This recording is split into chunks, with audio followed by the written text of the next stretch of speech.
The wacky world of MultimediaJay.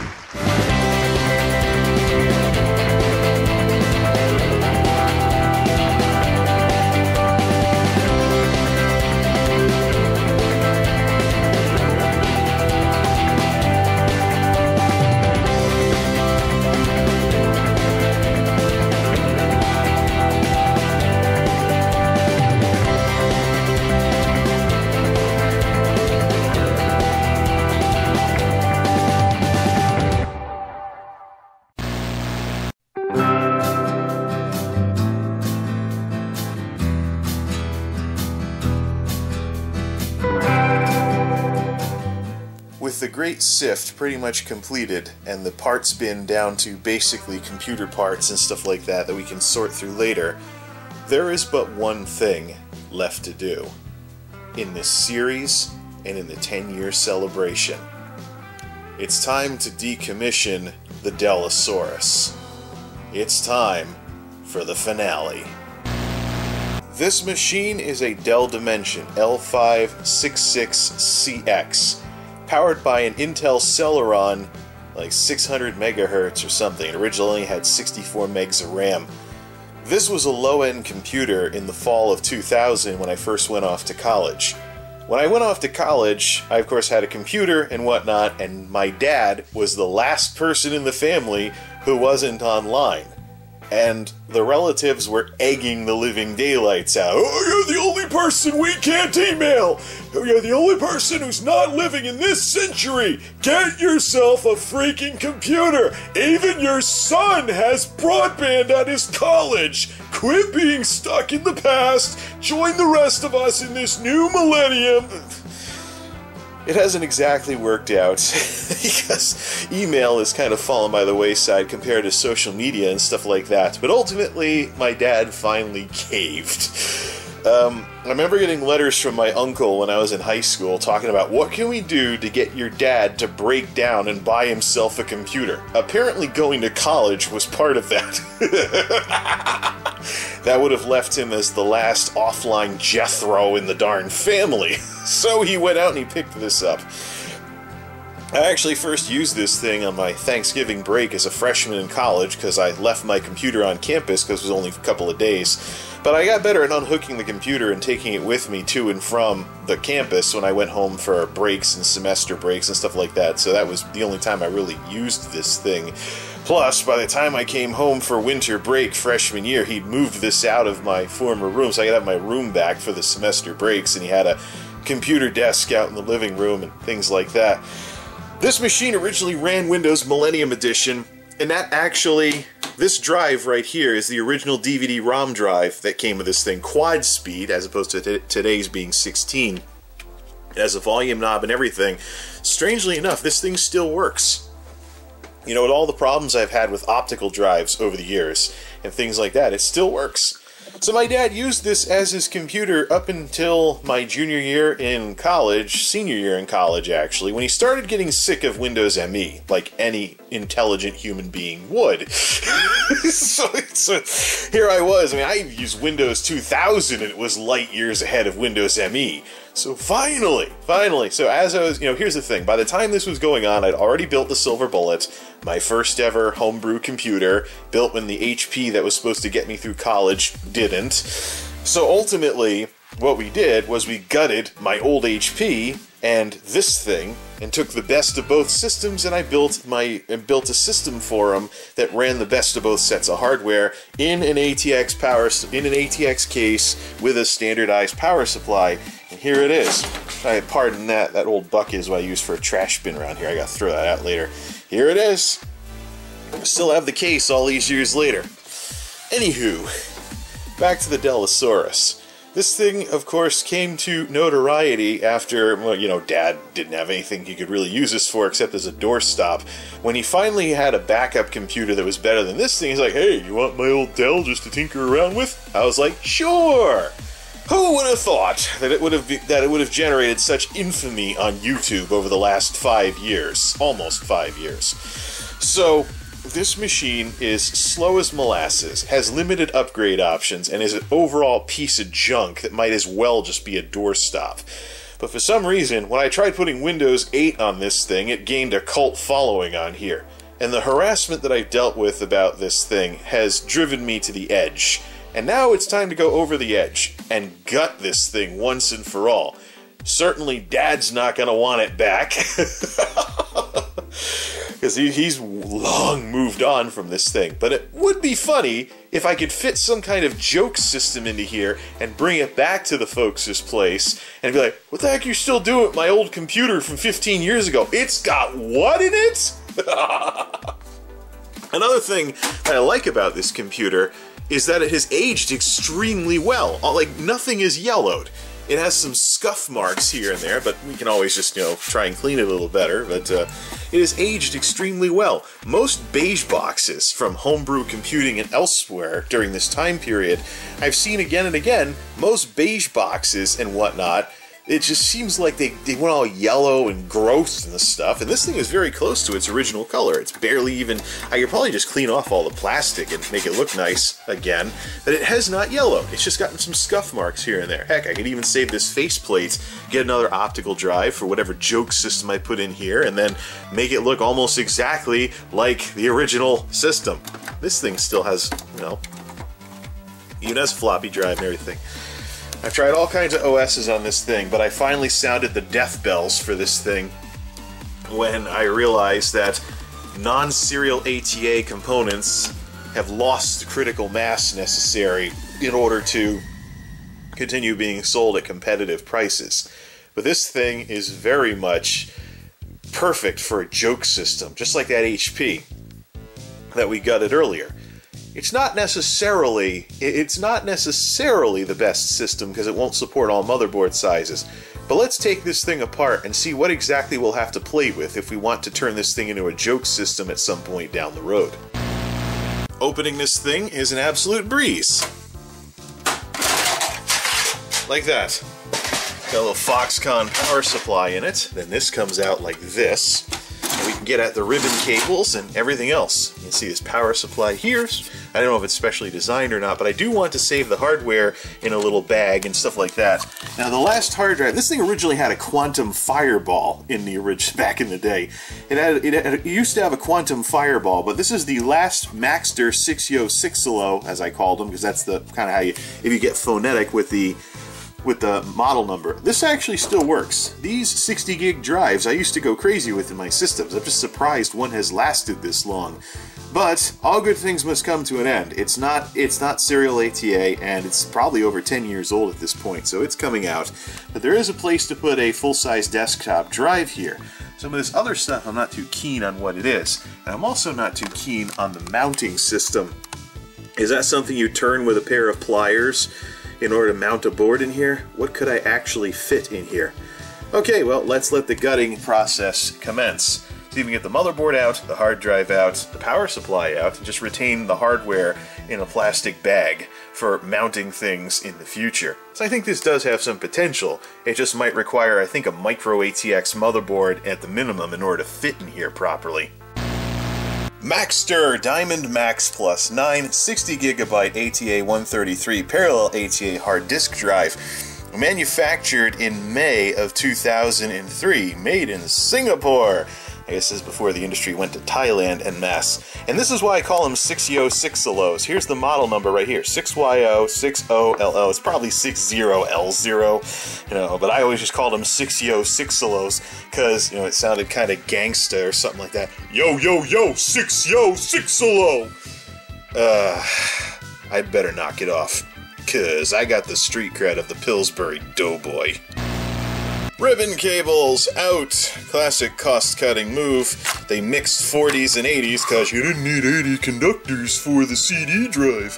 Wonder if that might explain why I had some of the trouble booting off of optical discs with this thing.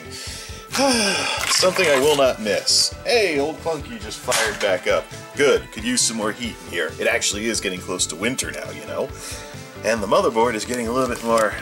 Yeah, so what kind of power connector do we have? Like an old 20 pin or something? Yeah, it looks like it. It looks like some kind of auxiliary over here as well.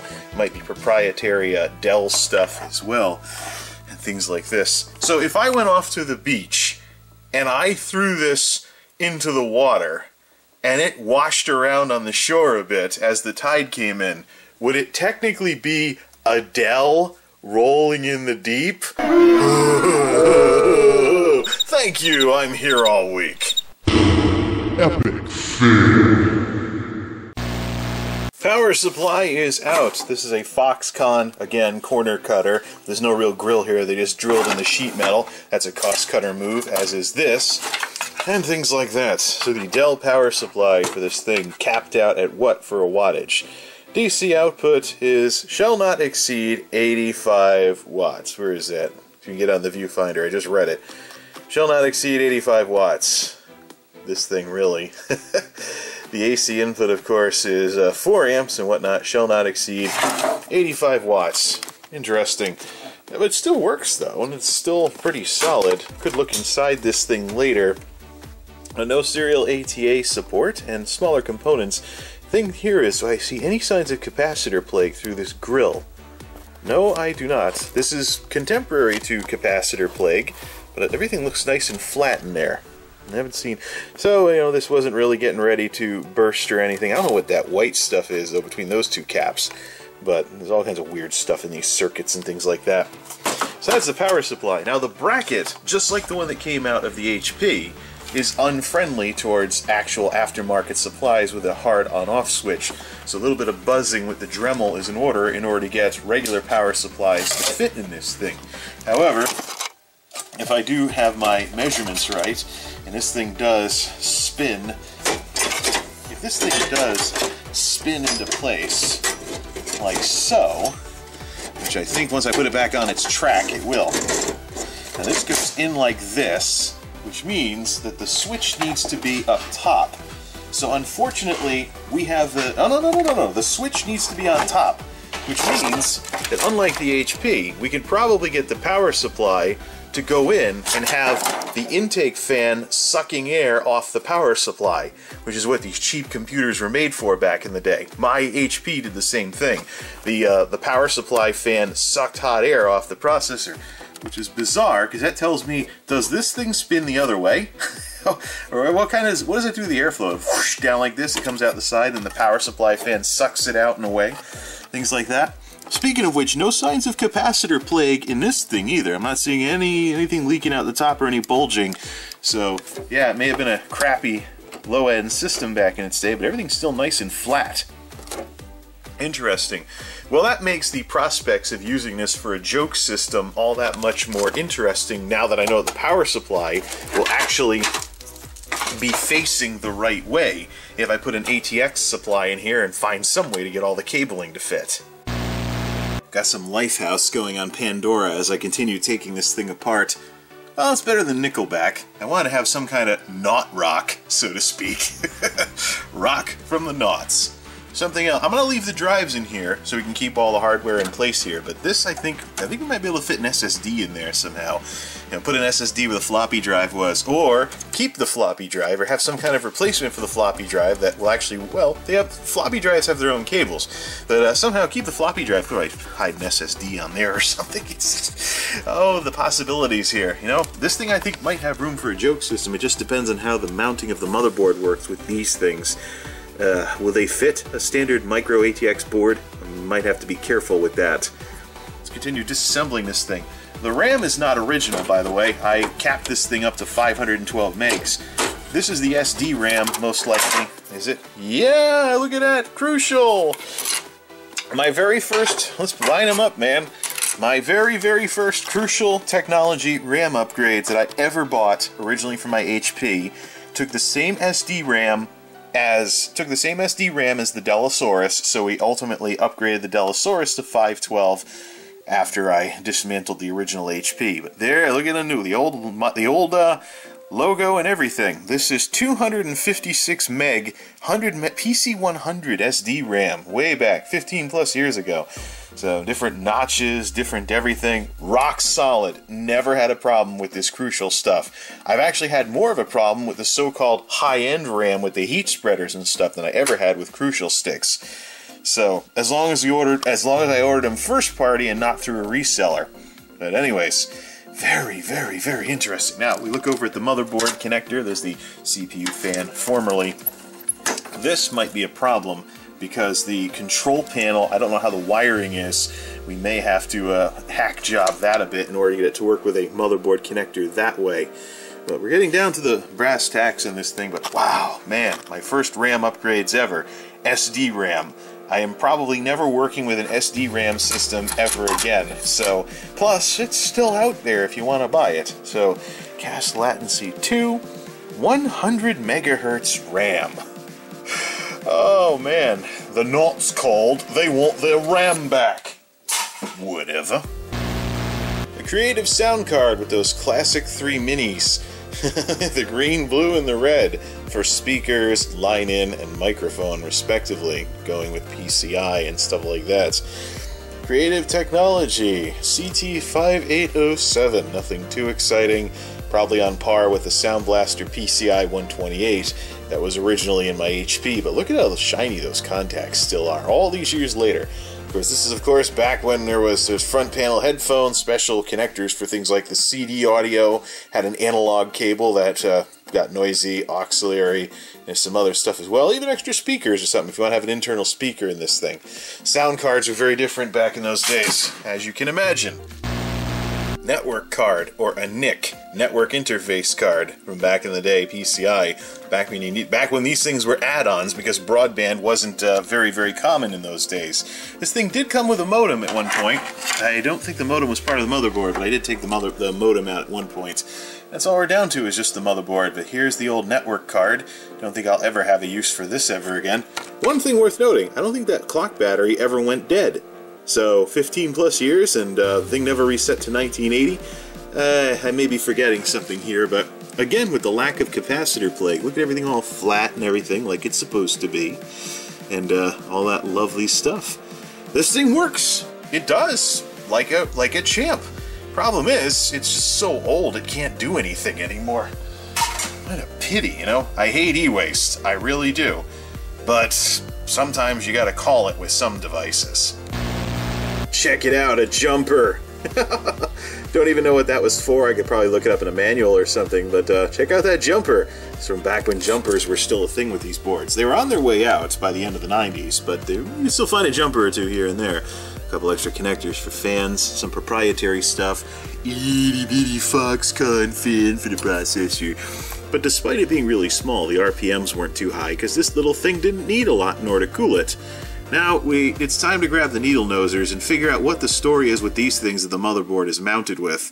Is this something we have to bend or twist? The problem I have with bending metal, like, for example, the drive holder over here, is eventually it's going to wear out and it's going to snap. Matter of fact, this is 2/3 of the way there.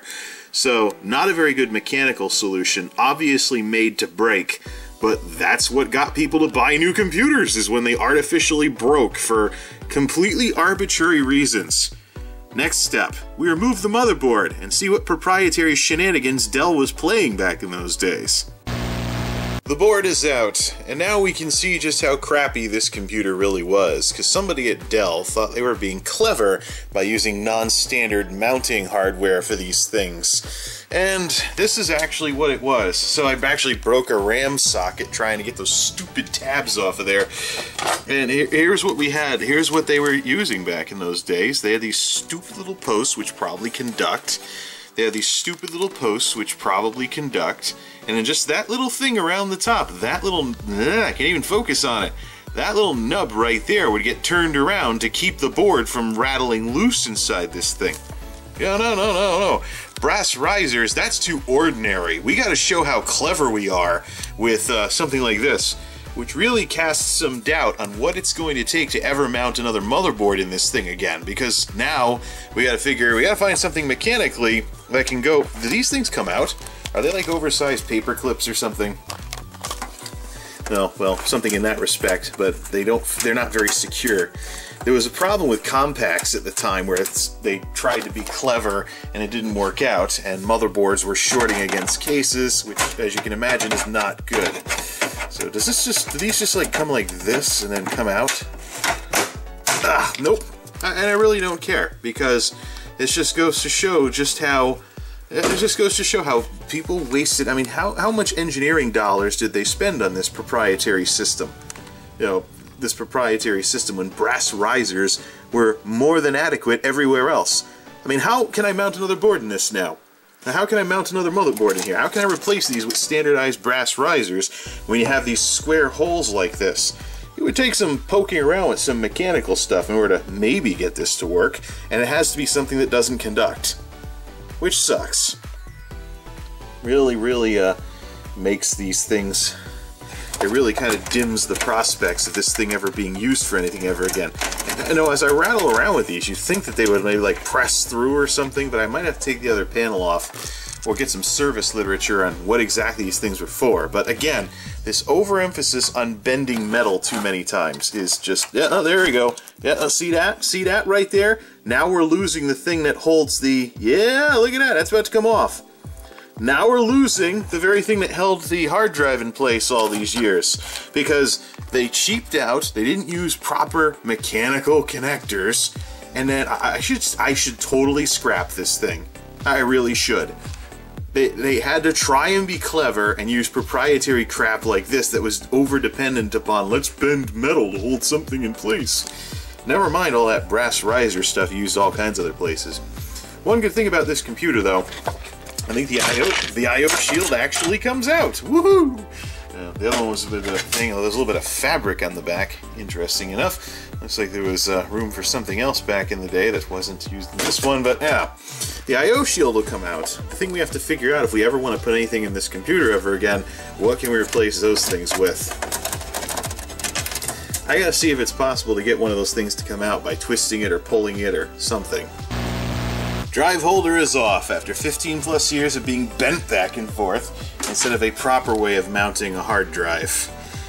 Oh joy, I'm sure there's a mechanical solution to all of this, but now we have to have something go over the top or something along those lines. A couple of zip ties. I mean, there is something that goes over the top of this, and it seems to be conducive to the use of zip ties. If we can get stuff through the case, have it come out this side or something like that. Oh yeah, I've been playing around with these things. They're not budging. I'd probably have to take the back cover off, but I'd probably have to get these tabs out of the way, and I slammed my thumb into a almost but not quite sharp edge once already trying to get that thing to budge. It's not looking good for this thing. I think, oh, there's a tabby press here, and there's a tabby press there, and then maybe it moves. And then, why am I even putting this much effort into taking this thing apart when I can finish taking the motherboard apart and taking a look at the processor? Yeah, let's do that first. Look at that itty-bitty Celeron. 566 megahertz. I was being too generous. Look at that. Look at that abundance of space instead of having pins going every which way. Look at how clean the silicon is too. Look at the bottom of the heatsink. This stuff is like tape. Was this even conducting any heat? Was there even any heat to conduct, or is that just something to keep, you know, ooh, look, we gotta put a heatsink on it. Things like that. Maybe it won't. I can't imagine that this old processor probably drew too much heat in the first place. Heck, it doesn't even have enough pins to properly comb your hair with. No, keep missing in the middle. It's done. It's all done. Dad, your computer sucked back in the day. But to be fair, so did mine. You know, HP Pavilion, Slot A processor, AMD Athlon 750, and the power supply died. This is PGA 370, old socket back in those days. Revision A03 on this board, and that's it. We're done. All that's left really is the mystery that is this case. The slowly falling apart case, and how to deal with this proprietary motherboard mounting stuff.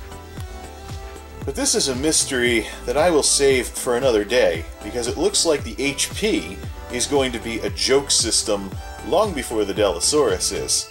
So this is now officially a doorstop. Let's put together the mechanical parts that actually work, put the screws in a zip bag, and conclude our business tonight, because this thing has been given its proper send-off, albeit a little on the sloppy side, because I never wanted to use this computer again anyways. Foxconn! Is there a date on there somewhere? 720. Now, considering he bought this in the fall of 2000, yeah, 7/20/2000. Woohoo! QC'd back in those days, baby. No Y2K and no capacitor plague. Just a couple of screwy mechanical decisions on Dell's part, which I think we may be able to make something work with a... Actually, you know what? What I'm thinking of doing for a mechanical solution to this, it may not be the best in the world, take a brass riser, thread it through this hole. We need 2 washers. We need the riser to go through 2 washers, one on this side, one on the other side. It's probably a mechanical solution to get around this proprietary crap and put a motherboard in here again. Yeah. Just might take a few extra nuts and bolts. And some loud cars. Woohoo! Gotta be loud before the snowstorm tonight. Let's put it back together and relegate this computer to the doorstop status that should have changed over to a long time ago. Here's what it looks like from the back now. We'll leave some air in the bag so it stays a little puffy and doesn't come out through the I/O shield hole, but feels a little lighter without actual innards in it. And then, of course, we do some modding, of course. Might have to mod the plastic part of the case, too, in order to get a power supply with an on-off switch to fit in here. The good news is, though, that an ATX supply could probably work under the right circumstances, but as it is right now, a doorstop is what it is. This thing is finished, and with this computer's deconstruction, the threads of prophecy are severed. Reload a saved game to reconnect the threads of prophecy, or persist in the doomed world that you have created.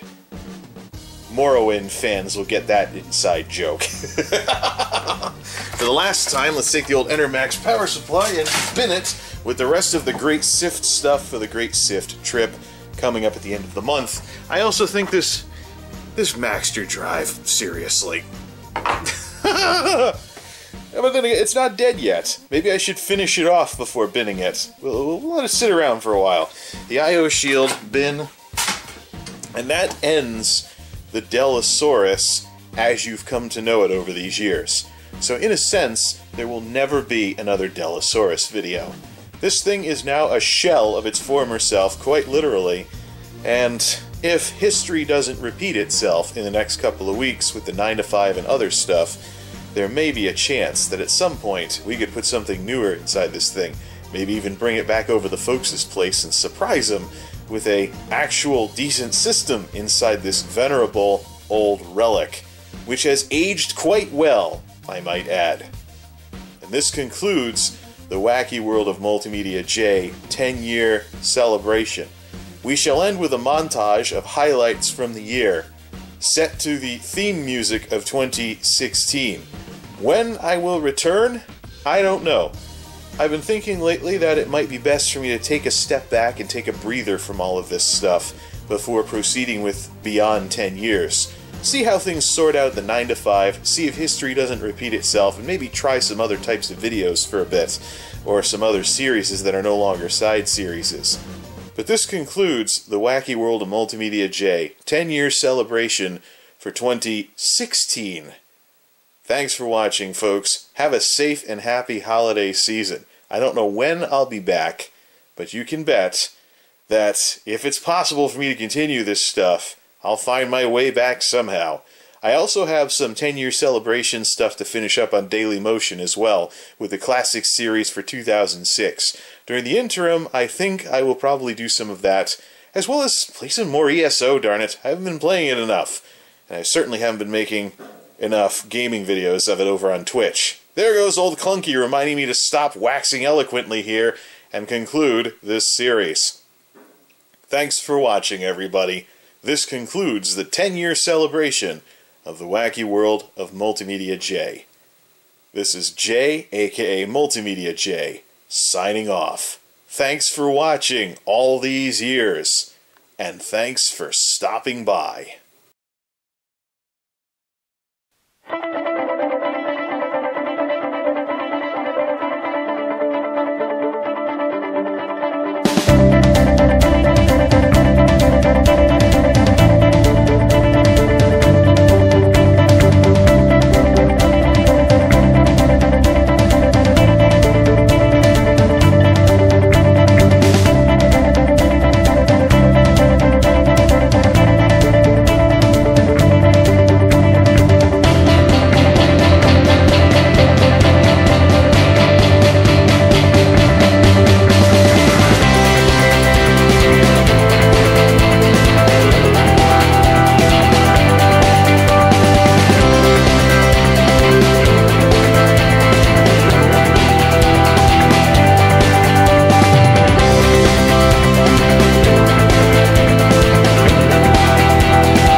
You're still here? It's over.